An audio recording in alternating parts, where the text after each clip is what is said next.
Hello दोस्तों, आज की इस क्लास में हम नरेशन चैप्टर डिस्कस करेंगे जो कि आपके 10th और 12th बोर्ड एग्ज़ाम के लिए अति महत्वपूर्ण, 9th 11th के लिए भी बहुत ही महत्वपूर्ण चैप्टर है। तो चलिए स्टार्ट करते हैं बिना समय गवाते हुए। और आपने अगर बाकी वीडियोस नहीं देखी हैं, जैसे वॉइस हुआ, सिंटैक्स हुआ, पंक्चुएशन हुआ या लिटरेचर सेक्शन में, तो वो भी आप चैनल पर विजिट करके अच्छे से देख सकते हैं। तो चलिए स्टार्ट करते हैं। First of all narration. Narration होता क्या है? नरेशन इज एक्सप्लेनेशन, यानी कि कथन, स्टेटमेंट। नरेशन मीन्स होता है स्टेटमेंट। और नरेशन होता कितने टाइप का है?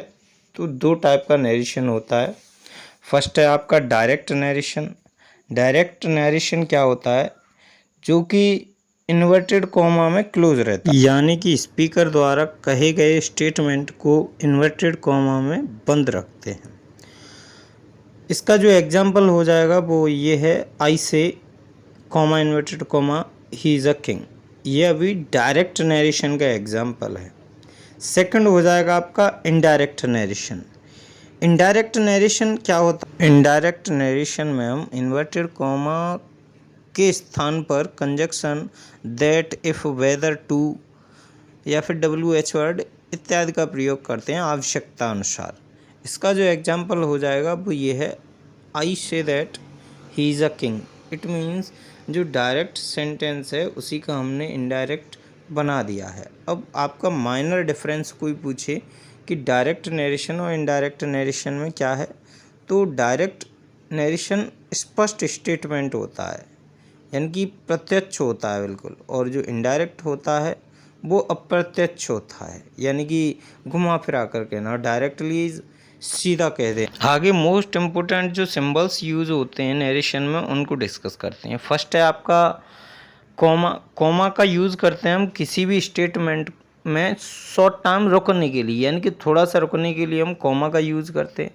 सेकंड है इन्वर्टेड कॉमा। इन्वर्टेड कॉमा में हमेशा रिपोर्टेड स्पीच को रखा जाता है। सेकंड है आपका question mark, sorry third number है आपका क्वेश्चन मार्क।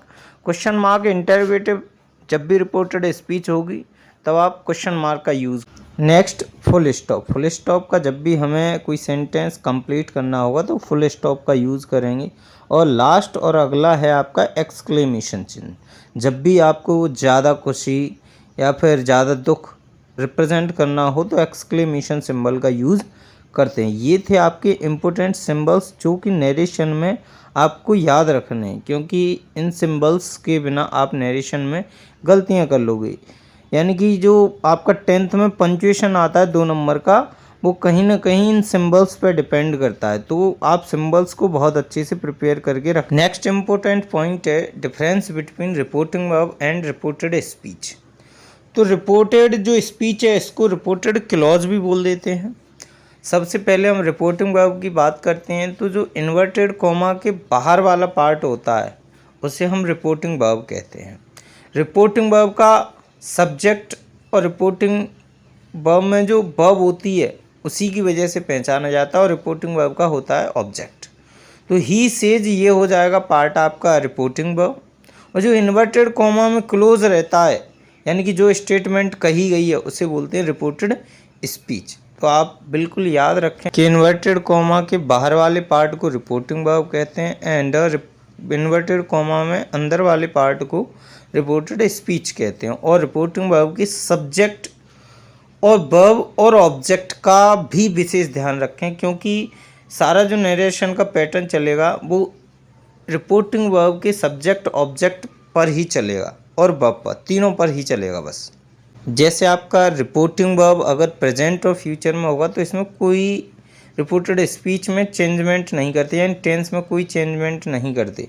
बट अगर आपका रिपोर्टिंग वर्ब का जो सेंटेंस है वो पास्ट में हुआ तो रिपोर्टेड स्पीच के टेंस में जितना हो सकता है वो सारा परिवर्तन करते हैं, यानी टेंस में, टेंस समझ रहे हो, यानी वर्ब में परिवर्तन करते हैं। नेक्स्ट इम्पोर्टेंट पॉइंट बनता है कि प्रोनाउंस को सब्जेक्ट या ऑब्जेक्ट से कैसे चेंज करते हैं।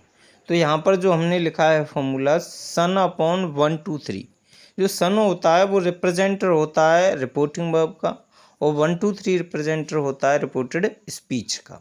रिपोर्टेड स्पीच को ही रिपोर्टेड क्लोज कहते हैं।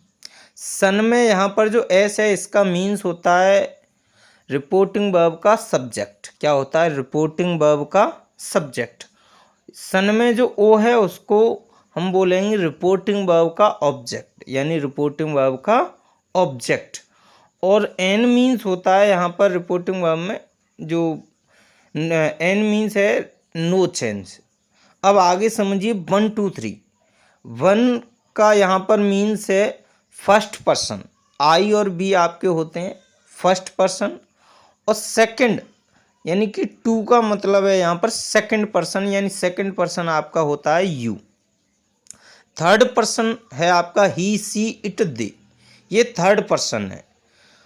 और नेम, ये आपके सारे क्या हैं? थर्ड पर्सन है। He C it they you I we, ये सारे प्रोनाउन हैं, लेकिन नेम नाउन है। किसी का भी सीमा, गीता, रीता, ये सारे क्या हैं? नाउन होते हैं। बाकी ये सारे यहाँ पर जो लिखे हुए हैं वो प्रोनाउन। अब समझिए ये फॉर्मूला अप्लाई कैसे करेंगे। जैसे रिपोर्टेड स्पीच का फर्स्ट पर्सन हमेशा रिपोर्टिंग वर्ब के सब्जेक्ट से चेंज होगा, यानी कि रिपोर्टेड स्पीच का सब्जेक्ट अगर आई और बी हैं तो वो हमेशा रिपोर्टिंग वर्ब के सब्जेक्ट के अकॉर्डिंग चेंज होंगे।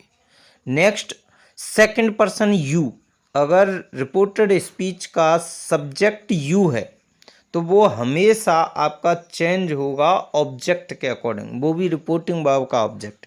किसका ऑब्जेक्ट? रिपोर्टिंग वर्ब का ऑब्जेक्ट। अगर आपका रिपोर्टेड स्पीच के सब्जेक्ट ही सी इट दे या फिर कोई नाम है तो वो थर्ड पर्सन कंसीडर होते हैं, और थर्ड पर्सन कभी भी चेंज नहीं होते, यानी कि नाम अगर लिखा है तो वो नाम ही रहेगा, सी लिखा है तो वो सी ही रहे। सारी चीज़ें एग्जाम्पल के माध्यम से समझते हैं। He says comma inverted comma I will go to Patna, तो इसका जो इनडायरेक्ट हो जाएगा ही सेज दैट। अब आई यहाँ पर फर्स्ट पर्सन और first person change according to the subject of the reporting verb, तो ही यहाँ पर थर्ड पर्सन है, इस वजह से ही इसका चेंज हो जाएगा। He will go to Patna answer correct हो जाएगा। नेक्स्ट आपका he says to me comma you can go, you आपको बताया सेकंड पर्सन और second person change according to object, तो करेक्ट आंसर हो जाएगा he tells me that I can go. Next question है Sapna says comma into comma he is a king, तो indirect हो जाएगा Sapna says that he C it they name, ये सारे third person होते हैं, थर्ड पर्सन कभी भी चेंज नहीं होता, तो ही इज़ अ किंग जस का तस लिखा रहेगा, तो करेक्ट हो जाएगा Sapna says that he is a king.